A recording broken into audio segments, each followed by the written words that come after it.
Schroeder dit l'astrologie universelle, à aucun moment on ne parle des étoiles.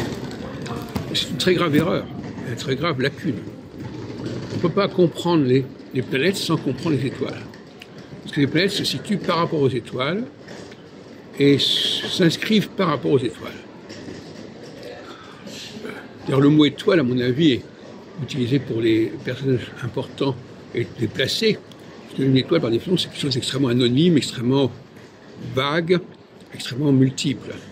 C'est une planète qu'il faudrait utiliser, mais pas le mot étoile.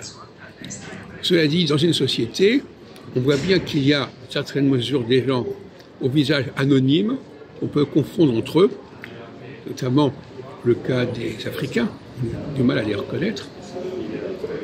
Marie-Dominique, ça va? Et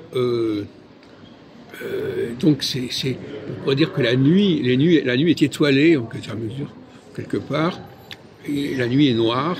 Voilà. Moi, vous savez, je travaille beaucoup sur la symbolique. Je ne veux pas en tirer de quelconque racisme, mais il y a quelque chose. Notre société est fondée sur ces deux plans. Soit les gens sont anonymes et interchangeables, et on les confond entre eux, parce qu'ils ont la même apparence, on ne sait pas les distinguer, si tant est que les gens soient capables de se distinguer entre eux. D'autre part, il y a des gens qui sont planétaires. C'est pour ça que le mot star n'est pas approprié, puisque justement une star c'est un objet tout à fait banal et interchangeable, et auquel on peut attribuer et instrumentaliser à peu près n'importe quoi. D'ailleurs, c'est intéressant d'être une étoile parce que justement, on est un peu dans une sorte d'irresponsabilité, d'anonymat. On fait une chose, on ne sait même pas vous reconnaître, on confond les uns et les autres.